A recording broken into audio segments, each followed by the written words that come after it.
I'm here to remind us that as believers, we have an essential job. I'm Amy from the Lakes, and here at the Lakes, we read a chapter a day. And today, we're on Colossians chapter 4. For this good news, we're looking at verse 2. Devote yourselves to prayer, being watchful and thankful. Devote yourselves to prayer. As believers, we have an essential job.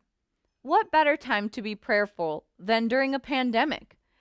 Through Jesus, we have access to the very throne room of God. He loves us, He hears us, and He wants to act on our behalf. What can we be in prayer about during this time frame? Well, there's the obvious, like praying for our leaders, doctors and nurses, and sick.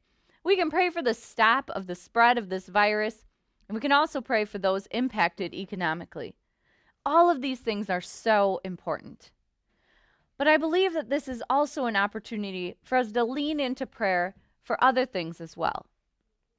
Could you imagine the impact if Christians spent their quarantine time praying for those who, as of yet, don't know Jesus? How many people would come to know Jesus in the midst of this hardship because the body of Christ rose up in prayer? We could start a revival. What if believers dedicated the quarantine to praying for the strengthening of the church, praying that the local body of believers all over the world would operate in unity and maturity, praying that the church would be the hands and feet of Jesus, an extension and representation of His love? The local church is the hope of the world. We could change the course of history. There's a lot we can be in prayer for. The question is, do you consider prayer an essential job? Jesus does.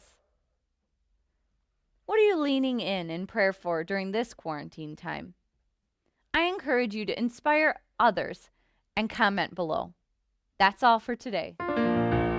Signing off from the Lakes.